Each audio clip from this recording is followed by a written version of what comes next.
Now, if you live on a boat, there is one certainty, and that's that things will go wrong. Most of those things you can sort of predict, but not everything is predictable. Didn't see this one coming. Came in here during the night, always happens at night, of course, and water was coming up through the sink and flooding into here.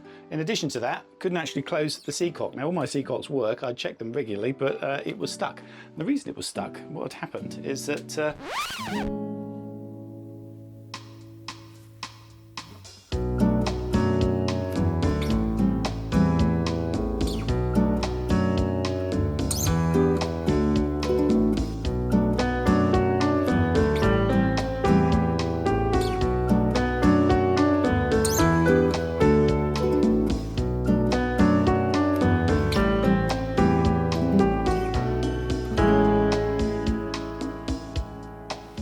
Hello and welcome to Cuba, and quite a rocky anchorage here, but it is absolutely beautiful and we have it to ourselves. Yes, it's been the case with most of Cuba. You travel around, there's not a lot of tourists here, but it's a beautiful place to travel by land or sea. We've really enjoyed it. We have. I hope you like the film. Coming up, going back in time, how do Cubans keep these cars on the road? Horse riding through the sugarcane fields. And in a country without supermarkets, this is how you go grocery shopping. To understand Cuba is to understand the music. There's history and beautiful buildings as well. But behind it all, the music.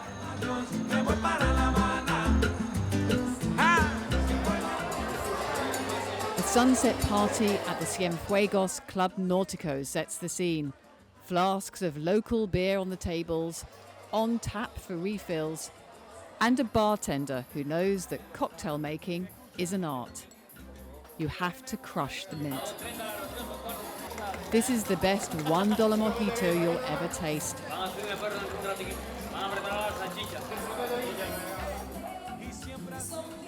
Everyone has come for the dancing.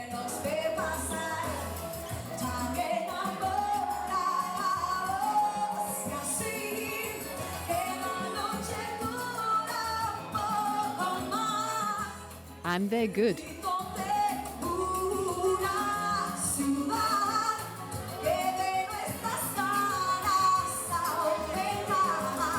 But we're about to leave Cienfuegos and set out on a road trip to Trinidad, a small town about an hour east of here. Well, it's a beautiful morning in the anchorage. We're up bright and early because we're going off to the market. We are. It's the best place to get fruit and vegetables. Well, actually, it's the only place to get fruit and vegetables. Yes. So yes, we're off to join everyone else. It's just once a week on a Saturday. So not ideal for us because we are going to go to Trinidad now for a couple of days, so it'll have to be stored on board, but it's the only day to do it, so we get as much as we can. It's going to last for our little trip out when we go sailing, when we get back from Trinidad. Yeah, hopefully we'll get enough for a couple of weeks. The freezer's still not working, so we're just in the fridge and baskets for the vegetables, but I'm sure it'll be fine. All the farmers from the area come and bring their goods, so it should be quite a fun day. Yeah. Oh yeah. The market is a short ride by tuk-tuk, and we travel with our friend Lou, who knows exactly what we should buy. He also speaks excellent Spanish. We don't. First stop, tomatoes. We're going to get some not so ripe ones so they last. Yeah, I was thinking of getting green tomatoes actually. Yeah.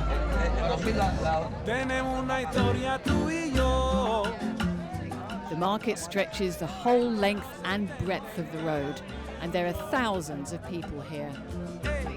And more food than we've ever seen in Cuba, including homemade cheese. It's nice. It's not strong, it's quite a light taste, isn't it? Yeah, that's called criollo. That is made only in the homes. That's why we could never find it in any of the stores. But that's actually, cow milk. Cow milk, okay.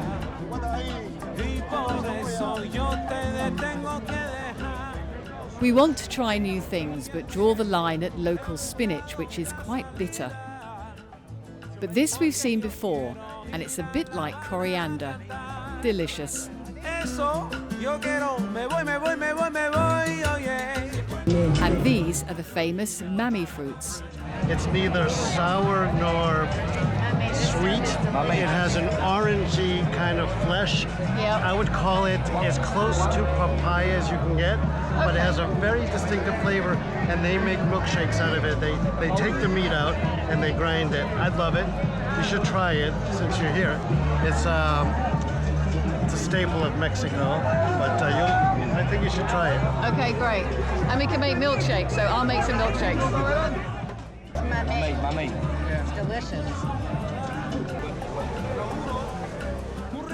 This is the place to come for biscuits and cakes as well.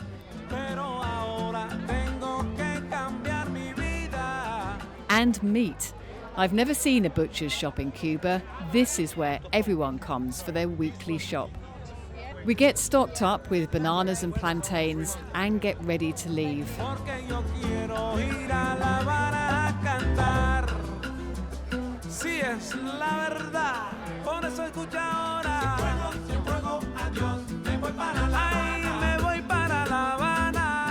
Adios Cienfuegos, as the song says.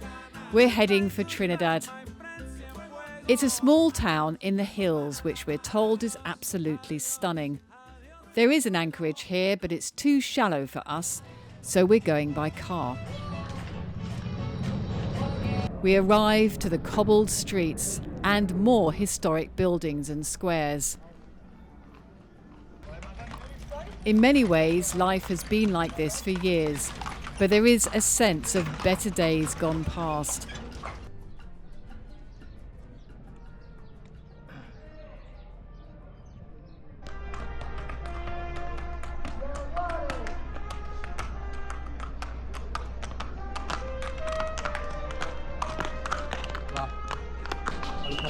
Before COVID, we are told, there were 10 times more visitors. Now most of the many restaurants are empty. But as ever, as sun sets, there is music.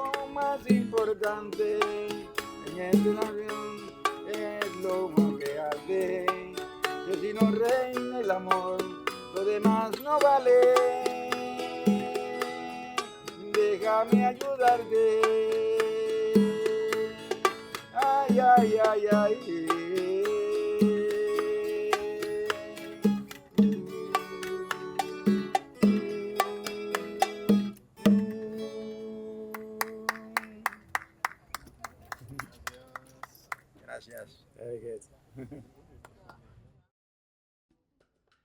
The next day we set off to explore. First up, the bell tower. The tower used to be part of a convent, but is now another museum celebrating the revolution. So this is it, the hills of Trinidad. The rooftops. And nice roofs. I like these pen tiles. Yeah.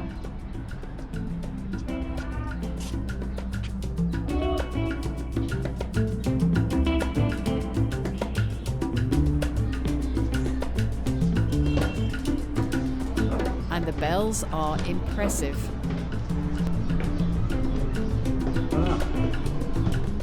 Three enormous bells. I know.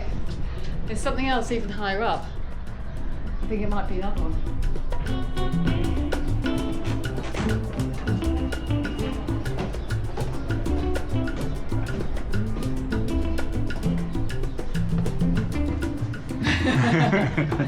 You don't quite trust it. Not really high enough for me. Wow. If you had vertigo, you'd really have vertigo up here. There's one last floor. Yes, there is a final floor with a surprise. You made it. This is a clock, is it? Yeah, look, it's really quite elaborate. This wire it's not going, because that wire would have it goes down that pipe there and round, and that counterweight up to that counterweight that's up there. So basically, yeah, you'd wind it all the way up, and then it would just, as it's going down, drive the clock. But yes, it hasn't been used for a while. That's full of bird poo. Shame. Amazing. And it looks like there would have been 2 clock places at least, maybe 4. And I did wonder, this is obviously the pendulum. Oh, yeah. The time. Once upon a time.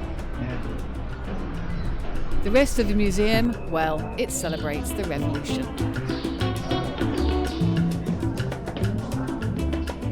Not what you expect to find in the church, is it? No. There's a gun option behind and a gun option ahead. Yeah, a proper gunship. It's amazing. As we wander through the quiet streets, there's more evidence that Trinidad has seen better days.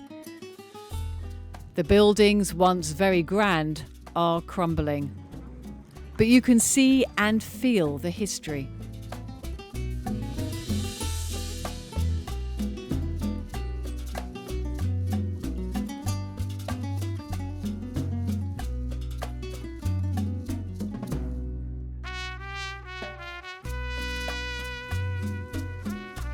There are regular power cuts and a water shortage. This water truck is a welcome sight. The place could really do with more visitors.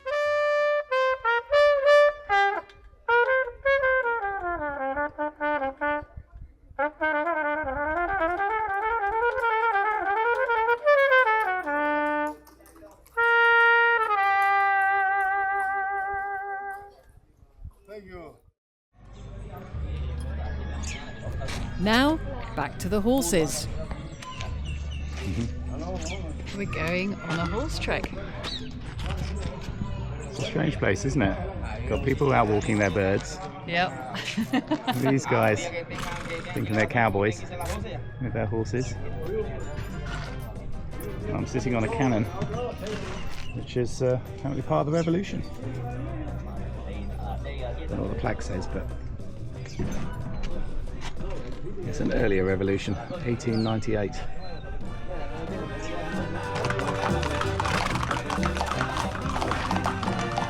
I love the bananas here, and this is a first. Steve on a horse. Yeah, don't often see me on a horse. Often, ever. What's it like? It's, I don't know, there's no handlebars and no throttle, so it's... Apart from that, a bit like a bike.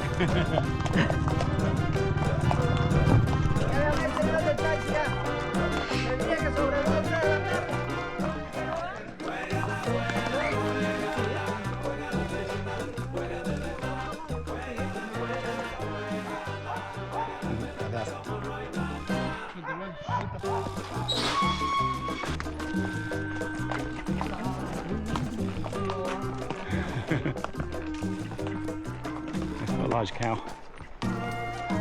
We're heading for the hills where there's a waterfall. But first we stop off for a drink. You always wanted to tie your horse up outside the saloon. I have, and a quick release knot too. She could probably run away. Go and have a shot of whiskey. No whiskey here, instead sugarcane. Working for 14, 16 hours a day. Every time, yeah. And you every time working, some working, where working, every time. Instead of having salt and pepper on the table, here you have banana and fruits. And you put those in your drink. Interesting colour. Yes. So it's green. It's green. You need what's in your name. It's green, it's natural. Look, you've got the... There you go. Thank you. Oh wow. Yeah, that's quite sweet, isn't it? Yeah. It's nice though. It's nice. Yeah.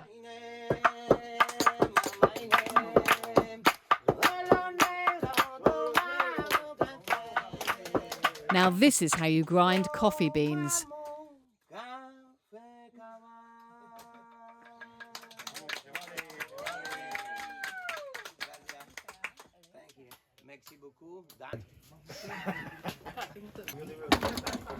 And with your coffee, of course, a Cuban cigar.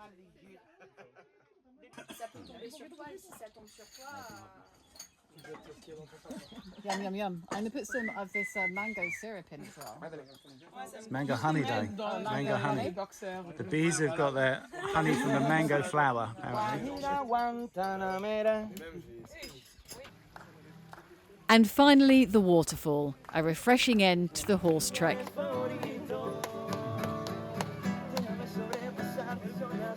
Now all we have to do is ride back.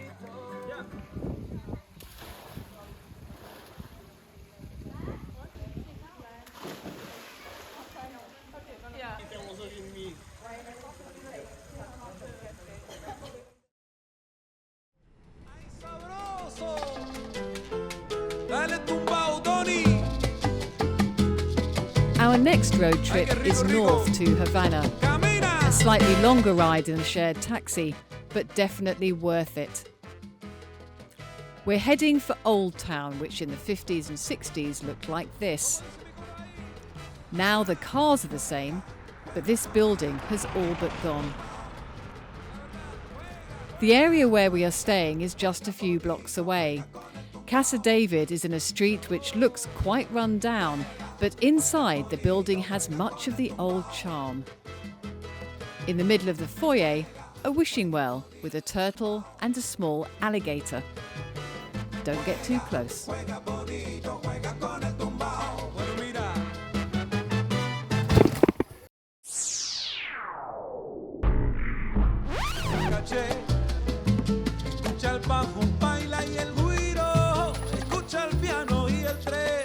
Outside, the cars and the buildings have an historic beauty. But the country's services are suffering. But you can buy produce, lots of it, and the prices are good too. This is the biggest market we saw in Cuba, and unlike Cienfuegos, you can buy food here every day.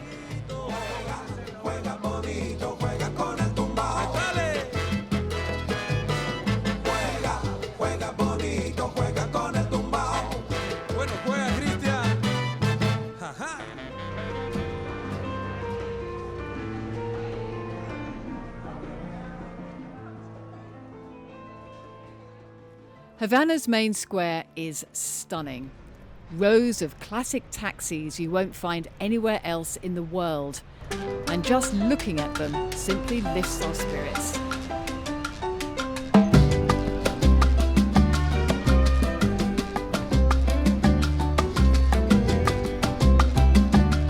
And as there aren't many tourists here either, we can take our pick.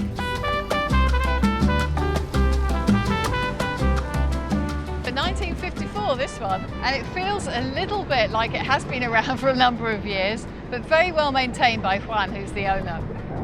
It's beautiful, look at it. A fantastic tour around Havana. Empty streets make the driving easy. Juan inherited the car from his father. Later, go for my family. Yeah. So it's passed down, these cars are passed down through the family? Certainly, Yeah. These cars are valuable, and classic car owners earn more than doctors in Cuba, considerably more. The tour takes us past the dramatic seafront, but Steve just wants to know about the car. Anyone who's owned a car before the 1980s knows the bodywork will become more rust than steel, especially around salt spray. But Cubans had no other source of cars after the 60s, so had to keep these cars going and run the big inefficient engines. This must use a lot of petrol. How many miles does this do per gallon? No, in Cuba it's per liter, 1 liter. Litres, okay, yeah. 5.5 or 6 kilometers. 6 kilometres for 1 5 litre. and 6, so. Yeah. Because of the problems of getting fuel and getting spares, many of these classics now have second-hand diesel engines.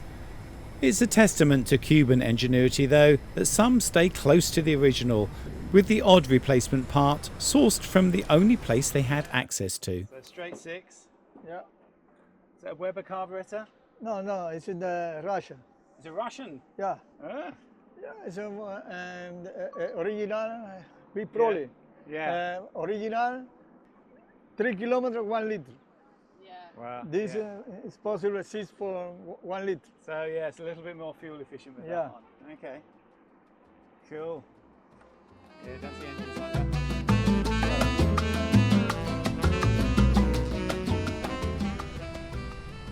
So there were some unexpected gains to be had from being inventive with the parts list.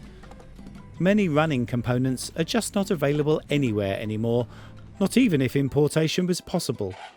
So most suspension and bodywork has to be made from scratch here. They do a great job.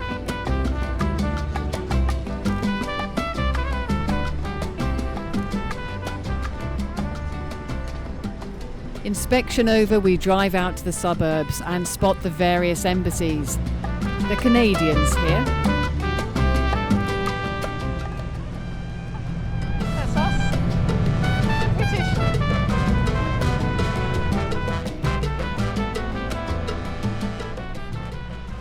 And drive to the Hotel Nacional, once the party place for the rich and famous, including Winston Churchill. Today, the grand buildings are a reminder of those glory days. This is an amazing city. But as we drive past the queues of cars waiting for fuel, you can't help wondering what lies ahead for this country in decline. Yes, the highs and lows of travel. I've felt that more in Cuba, I think, than anywhere else. It is absolutely beautiful. The people are lovely, but they are extremely poor. Something like 88% in poverty is the statistic here, and you can believe that because in the country areas, I mean, it really is pretty bad. We went mainly, obviously, to the towns, and there is food available, restaurants available. You can go and eat. I mean, a great place to come as a tourist. Yeah. I don't know why there's not more tourists here. I really don't. Yeah, I think more tourism would help, but also the fact that the farmers only get to keep 10% of the money from the produce they sell. The rest goes to the state. Yeah, it is a difficult economic system here for people to survive, really. Yeah. So things like keeping those cars Yeah. going, absolutely incredible feat to do that because they've never been able to get parts in, really. That's why they've got some Russian parts in. They make most of the things themselves. But I think the statistic for that is something like 75% of the cars that originally came here are still here and running. Yeah. I think the rest of the world is probably less than 1%. So, well done, doing that. It's absolutely incredible. Yeah, we got a squeak. I don't know if you can hear the squeak here. We can't get parts here, but we can get oil, so I can fix that. A lot of things to fix on this boat, and the one thing that we had at the beginning of the show, we better tell you what that was. The reason it was stuck, what had happened, is that the toothbrush, it was Judith's toothbrush, had fallen out in the bad weather and gone down the plug hole and is now stuck down there. Now all I can imagine is that it was sticking out the bottom slightly and causing a jet of water to come flying up. It was just a weird thing because water was just coming up into the sink. Nothing I could do about it. Couldn't close the seacock. Put the plug in, it just blow off the top. So I actually went and got one of our wooden bungs that you always have on board for if something happens with one of the through holes and you can block them off. And I stuck it in to the plug hole here. And it shows how well they work because I only pushed this in hand tight. I mean, honestly, just push down. But the water gets on it, it swells, and yeah, now I can't get it out. So it's in the sun, drying, and I'm gonna have to wait and then give it a good bash with something.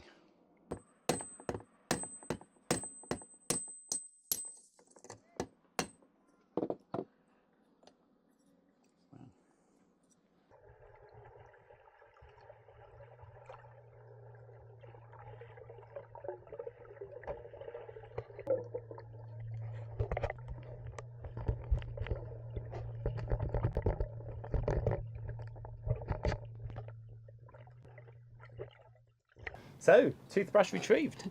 Yeah, I'm not sure I'm going to use it again though. I have now got another toothbrush for anyone who's worried. Yeah, it was down there for a couple of weeks. So it gradually worked its way out and just stuck out the end so I could pull it out properly. So I'm glad for that.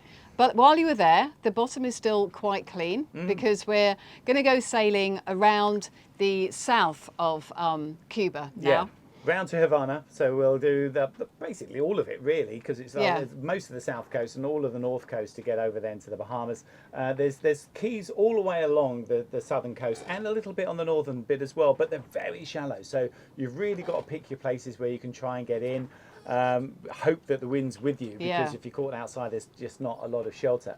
And the charts are not altogether accurate. So when it says there's 3 meters below you, beware. There might not be. Take it with a pinch of salt. Yeah, so we'll be careful. But yes, it's going to be a lovely trip. I think Millie's going to be with us for the whole of that. So yeah, looking forward to it. So thank you very much to our patrons. Thank you to our subscribers, and thank you for watching. Thanks for watching.